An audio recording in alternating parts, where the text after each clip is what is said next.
Okay, Mr. Carlos, I'm sorry, but this is the part two because notification appeared and it stopped the recording. So I'm probably gonna divide it into several parts and upload the three parts to YouTube. Due to the notifications appearing randomly, so I'm so sorry.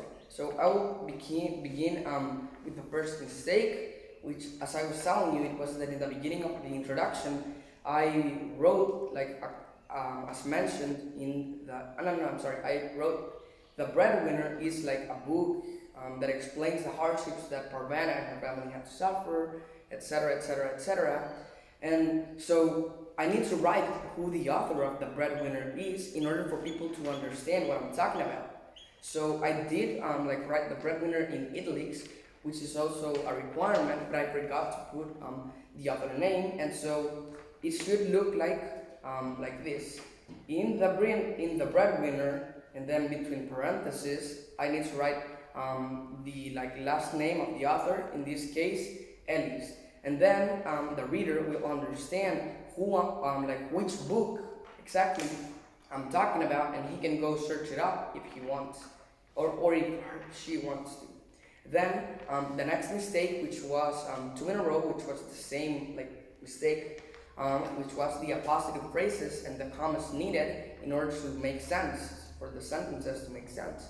So I'm going to explain to you briefly what an appositive phrase actually is. And an appositive phrase is when you give an explanation of a thing or a person, but you go more in detail, and it's something that if you remove that phrase, it won't remove the meaning, the sense of the sentence. So you can, it's we could call it something unnecessary, but it could also be called some additional sensory details to make more detailed and more explanatory things that go around the characters and what I'm trying to communicate to the readers.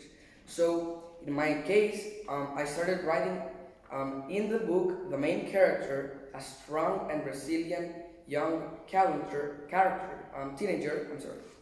And so that's an appositive phrase because I'm talking about a character. So I can just basically write in the book the main character, but I don't need to include all the part, a strong and a resilient young teenager. So that's basically the appositive phrase. And so I should, if I'm going to include the appositive phrase, what I need to do is that before I start with the appositive phrase, so meaning after character, what I need to do is add a comma to let know that that is what I'm doing, that it's still the same idea, but it's with more depth, we could call it, or in other ways, more sensory details. Then I repeated the same process in another sentence that says, Parvana, as other teens, she is she has courage, she is strong, etc.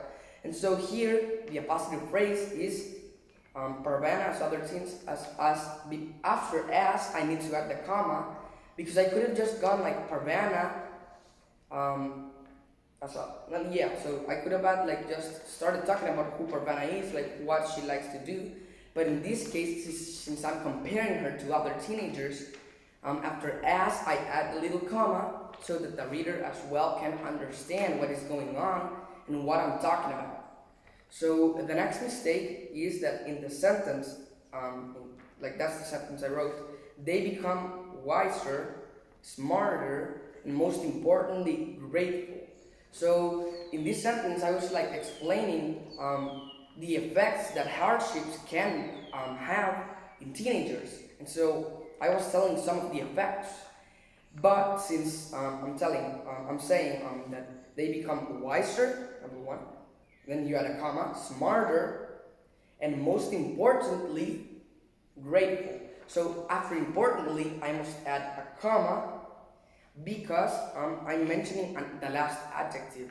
So let's say for example, I'm going to be telling you, today I ate fruits. I ate I ate fruits, but more specifically, I ate apples.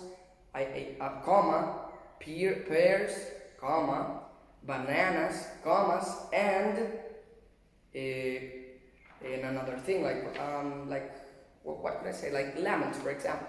And so at the right before the end one, like the last adjective or the last thing, I also need to include the comma, which in this case I definitely did not include in, and most importantly, grateful. So that's the third mistake, and I'm gonna keep going.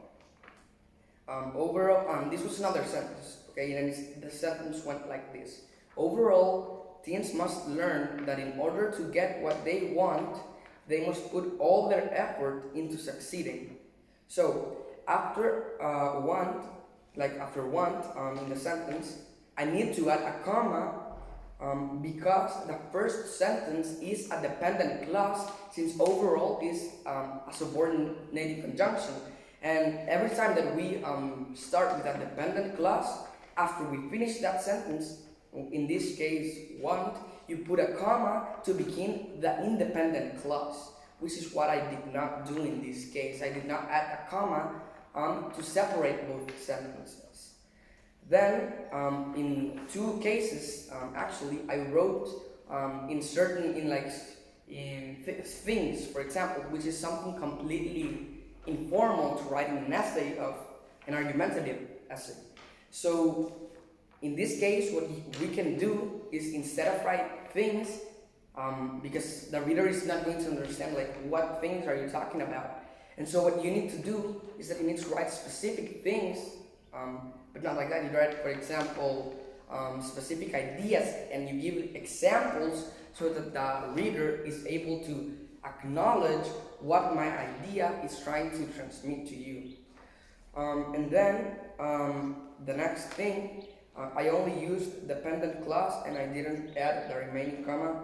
Okay, yeah, so here is the same thing as before, that I only used a dependent clause and I didn't add the remaining independent clause to give the sentence sense. So in this case, I was like writing, for example, I started the sentence, when Parvana and her friends face these hardships, for example, blah, blah, blah, blah, blah.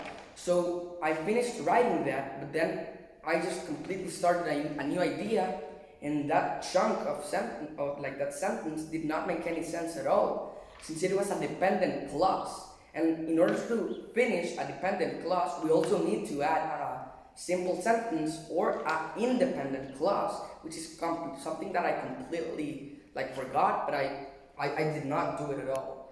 So after that, I repeated in another example that I was giving, I repeated that she could do things, but I did not specify what type of things she could do.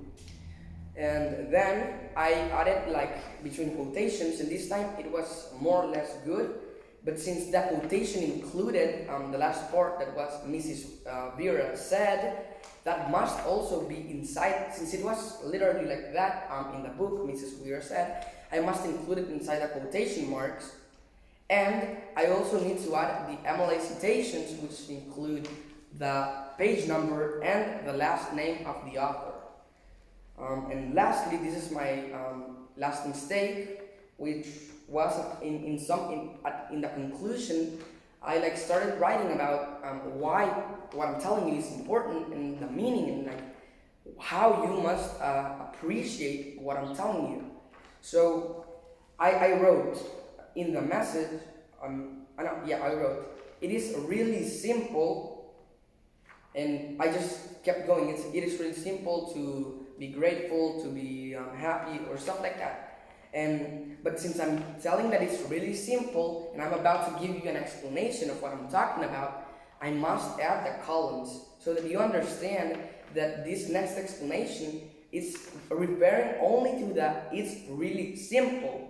So I should have, and it's a complete mistake, that I must have had included the column in order to make the reader understand what I'm referring to. So thank you much, Mr. Carlos Ruiz. This is my homework of this week, and I hope that you really enjoyed it.